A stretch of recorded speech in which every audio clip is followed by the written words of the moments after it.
6ನೇ ತರಗತಿ ಸಮಾಜ ವಿಜ್ಞಾನ ಸಮಾಜಶಾಸ್ತ್ರ ಅಧ್ಯಾಯ 9 ದುಡಿಮೆ ಮತ್ತು ಆರ್ಥಿಕ ಜೀವನ ಪ್ರಶ್ನೋತ್ತರಗಳು. ಮುಖ್ಯ ಪ್ರಶ್ನೆ 1. ಈ ಕೆಳಗಿನ ವಾಕ್ಯಗಳಲ್ಲಿ ಖಾಲಿ ಬಿಟ್ಟಿರುವ ಜಾಗಗಳನ್ನು ಭರ್ತಿ ಮಾಡಿ. ವಾಕ್ಯ 1. ಶ್ರಮ ವಿಭಜನೆಯು ಡ್ಯಾಶ್ಗೆ ಕಾರಣವಾಗುವುದು. ಉತ್ತರ ವಿಶೇಷ ಪರಿಣಿತಿಗೆ. ಶ್ರಮ ವಿಭಜನೆಯು ವಿಶೇಷ ಪರಿಣಿತಿಗೆ ಕಾರಣವಾಗುವುದು. ವಾಕ್ಯ 2. ವಿಶೇಷ ತರಬೇತಿ ಹೊಂದಿರದ ಕಾರ್ಮಿಕರನ್ನು ಡ್ಯಾಶ್ ಕೆಲಸಗಾರರು ಎಂದು ಕರೆಯುತ್ತಾರೆ. ಉತ್ತರ ಅಸಂಘಟಿತ. ವಿಶೇಷ ತರಬೇತಿ ಹೊಂದಿರದ ಕೆಲಸಗಾರರನ್ನು ಅಸಂಘಟಿತ ಕೆಲಸಗಾರರು ಎಂದು ಕರೆಯುತ್ತಾರೆ. ವಾಕ್ಯ 3. ವಿಶೇಷ ತರಬೇತಿ ಪರಿಣಿತಿ ಹೊಂದಿದ ಕಾರ್ಮಿಕರನ್ನು ಡ್ಯಾಶ್ ಕೆಲಸಗಾರರು ಎಂದು ಕರೆಯುತ್ತಾರೆ. ಉತ್ತರ ಸಂಘಟಿತ. ವಿಶೇಷ ತರಬೇತಿ ಪರಿಣಿತಿ ಹೊಂದಿದ ಕಾರ್ಮಿಕರನ್ನು ಸಂಘಟಿತ ಕೆಲಸಗಾರರು ಎಂದು ಕರೆಯುತ್ತಾರೆ. ಮುಖ್ಯ ಪ್ರಶ್ನೆ 2. ಕೆಳಗಿನ ಪ್ರಶ್ನೆಗಳಿಗೆ ಒಂದೊಂದು ವಾಕ್ಯದಲ್ಲಿ ಉತ್ತರಿಸಿ. ಪ್ರಶ್ನೆ 4. ಶ್ರಮ ವಿಭಜನೆ ಎಂದರೇನು? ಉತ್ತರ. ಒಂದು ಕೆಲಸವನ್ನು ಜನರು ತಮ್ಮ ಆಸಕ್ತಿ, ಅಭಿರುಚಿ, ಸಾಮರ್ಥ್ಯ, ವಯಸ್ಸು, ವಿಶೇಷ ಪರಿಣಿತಿ, ಕೌಶಲ್ಯ ಹಾಗೂ ಲಿಂಗ ಭೇದಗಳ ಆಧಾರದ ಮೇಲೆ ಹಂಚಿಕೊಂಡು ಮಾಡುವುದನ್ನು ಶ್ರಮ ವಿಭಜನೆ ಎನ್ನುವರು. ಪ್ರಶ್ನೆ ಸಂಖ್ಯೆ 5. ಕೂಲಿ ಸಹಿತ ದುಡಿಮೆ ಎಂದರೇನು? ಉತ್ತರ. ಕೂಲಿ, ಸಂಬಳ ಅಥವಾ ಇನ್ಯಾವುದೋ ಭೌತಿಕ ರೂಪದ ಪ್ರತಿಫಲ ನೀಡುವ ದುಡಿಮೆಯ ಚಟುವಟಿಕೆಯನ್ನು ಕೂಲಿ ಸಹಿತ ದುಡಿಮೆ ಎನ್ನುವರು. ಪ್ರಶ್ನೆ 6. ನಿರುದ್ಯೋಗ ಎಂದರೇನು? ಉತ್ತರ. ದುಡಿಯುವ ವಯಸ್ಸು, ಸಾಮರ್ಥ್ಯ, ಆಸಕ್ತಿ, ಅರ್ಹತೆ ಇದ್ದರೂ ಉದ್ಯೋಗ ಸಿಗದ ಸ್ಥಿತಿಯನ್ನು ನಿರುದ್ಯೋಗ ಎನ್ನುವರು. ಪ್ರಶ್ನೆ 7. ನಿರುದ್ಯೋಗಕ್ಕೆ ಕಾರಣಗಳ್ಯಾವುವು? ಉತ್ತರ. ಅತಿಯಾದ ಜನಸಂಖ್ಯೆ, ಯಾಂತ್ರೀಕರಣ, ಅತಿಯಾದ ಶ್ರಮ ವಿಭಜನೆ, ಸಾಮಾಜಿಕ ಅಸಮಾನತೆ, ಬಂಡವಾಳದ ಕೊರತೆ, ಅನಕ್ಷರತೆ ಮೊದಲಾದವು ನಿರುದ್ಯೋಗಕ್ಕೆ ಕಾರಣಗಳಾಗಿವೆ. ಪ್ರಶ್ನೆ 8. ನಿರುದ್ಯೋಗದ ಪರಿಣಾಮಗಳ್ಯಾವುವು? ಉತ್ತರ. ಬಡತನ, ಅನಾರೋಗ್ಯ, ಭ್ರಷ್ಟಾಚಾರ, ಕೌಟುಂಬಿಕ ವಿಘಟನೆ, ಮೋಸ, ವಂಚನೆ, ಕಳ್ಳತನ, ವ್ಯಭಿಚಾರ ಮುಂತಾದವು. ಮುಖ್ಯ ಪ್ರಶ್ನೆ 3. ಕೆಳಗಿನ ಪ್ರಶ್ನೆಗಳಿಗೆ ಗುಂಪುಗಳಲ್ಲಿ ಚರ್ಚಿಸಿ ಉತ್ತರಿಸಿ. ಪ್ರಶ್ನೆ 9. ದುಡಿಮೆಯಲ್ಲಿ ತಾರತಮ್ಯ ಸ್ವರೂಪವನ್ನು ವಿವರಿಸಿ. ಉತ್ತರ. ಸಮಾಜದಲ್ಲಿ ಪುರುಷರಿಗೆ ಹೆಚ್ಚಿನ ಹೊಣೆಗಾರಿಕೆ ಹಾಗೂ ಹೆಚ್ಚಿನ ವೇತನವಿರುವ ಉದ್ಯೋಗವನ್ನು ನೀಡಿದರೆ ಮಹಿಳೆಯರಿಗೆ ಕಡಿಮೆ ಮಟ್ಟದ ಉದ್ಯೋಗ ಹಾಗೂ ಕಡಿಮೆ ವೇತನ ನೀಡಲಾಗುತ್ತಿದೆ. ಒಂದೇ ರೀತಿಯ ಕೆಲಸವನ್ನು ಮಾಡಿದರೂ ಮಹಿಳೆಯರಿಗೆ ಪುರುಷರಿಗಿಂತ ಕಡಿಮೆ ವೇತನ ನೀಡುವುದು ಕಂಡುಬರುತ್ತದೆ. ಇದನ್ನು ತಡೆಯಲು ಸರ್ಕಾರ ಸಮಾನ ವೇತನ ಕಾಯ್ದೆ 1976ರಲ್ಲಿ ಜಾರಿಗೆ ತಂದಿದೆ. ಕೃಷಿ ಕ್ಷೇತ್ರದಲ್ಲಿ ಲಿಂಗ, ವಯಸ್ಸು ಮತ್ತು ಸಾಮರ್ಥ್ಯದ ಆಧಾರದ ಮೇಲೆ ಕೆಲಸಗಳ ಅಸಮಾನ ಹಂಚಿಕೆ ಹಾಗೂ ಕೂಲಿ ನೀಡಿಕೆಯಲ್ಲಿ ಭೇದ ಭಾವ ಕಂಡುಬರುತ್ತದೆ. ಅಸಂಘಟಿತ ವಲಯದಲ್ಲಿ ಕೆಲಸದ ಭದ್ರತೆ ಇಲ್ಲದೆ ಕಡಿಮೆ ಕೂಲಿ ನೀಡಿ ಶೋಷಣೆ ಮಾಡಲಾಗುತ್ತದೆ. ಪ್ರಶ್ನೆ 10. ನಿರುದ್ಯೋಗ ಸಮಸ್ಯೆಗೆ ಪರಿಹಾರ ಕ್ರಮಗಳು ಯಾವುವು? ಉತ್ತರ.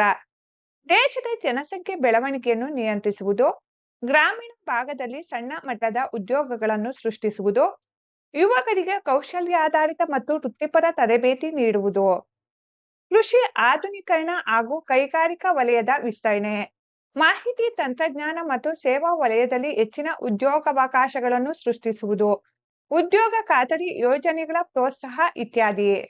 ಪ್ರಶ್ನೆ 11. ಸಂಘಟಿತ ಮತ್ತು ಅಸಂಘಟಿತ ವಲಯದ ಕೆಲಸಗಾರರ ನಡುವಿನ ವ್ಯತ್ಯಾಸಗಳೇನು? ಉತ್ತರ.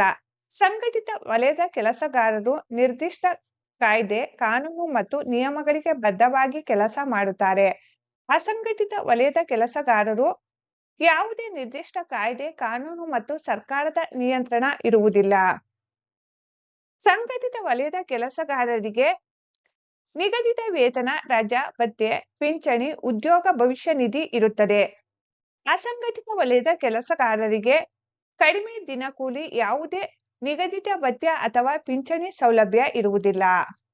ಸಂಘಟಿತ ವಲಯದ ಕೆಲಸಗಾರರಿಗೆ ಉದ್ಯೋಗದ ಬದ್ಧತೆ ಇರುತ್ತದೆ ಮತ್ತು ನಿಗದಿತ ಕೆಲಸದ ಸಮಯವಿರುತ್ತದೆ.